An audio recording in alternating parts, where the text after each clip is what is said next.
সবাইকে আমার ইউটিউব চ্যানেলে স্বাগত। আজ আমি আপনাদের সামনে এক সংগ্রামী মানুষের জীবন কাহিনী তুলে ধরতে চাই।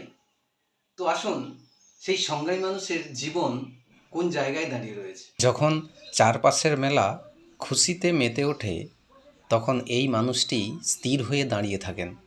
কেউ সেলফি তোলেন, কেউ অবাক হয়ে তাকান, আর কেউ বা হাতে কয়েকটা টাকা গুঁজে দেন।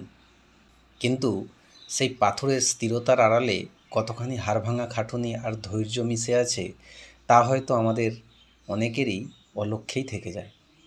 গায়ের এই সোনালি রং হয়তো দর্শকদের আনন্দ দেয়, কিন্তু দীর্ঘক্ষণ ত্বকের ওপর এই রাসায়নিক প্রলেপ মেখে রাখা কতটা যন্ত্রদায়ক তা কেবল তিনিই জানেন। দিনের শেষে রং ধুয়ে ফেললে যখন আসল মানুষটি বেরিয়ে আসে তখন ক্লান্তির ছাপ আর অভাবের রেখাগুলোই স্পষ্ট হয়ে ওঠে। আমরা মেলায় আসি আনন্দ করতে, আর তিনি মেলায় আসেন সেই আনন্দকে পণ্য করে দুমুঠো ভাতের সংস্থান করতে। এই সংগ্রামের নামই জীবন, যেখানে হার না মানা মানসিকতাই তাকে প্রতিদিন নতুন করে সোনায় মুড়ে দেয়। আচ্ছা, আপনার নামটা? রাজগোপাল সামন্ত। আচ্ছা, আপনার বাড়ি?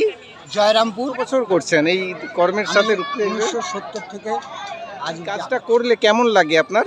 খুব ভালো লাগে। বহুরূপী যে একটা কলা, সেটা মানুষ যেন ভুলে না যায়। এই রঙের প্রলেপ ধুয়ে ফেললে বেরিয়ে আসে এক সাধারণ বাবার মুখ, এক অভাবী সংসারের কর্তার মুখ।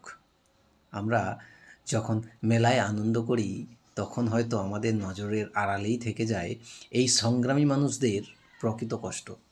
জীবন ধারণের জন্য যে কোনো সৎ কাজই সম্মানের। এই মানুষটি তার উজ্জ্বল উদাহরণ। তার এই সংগ্রাম কেবল টিকে থাকার লড়াই নয়, বরং চরম দারিদ্রতাকেও হার মানানোর এক অদম্য জেদ।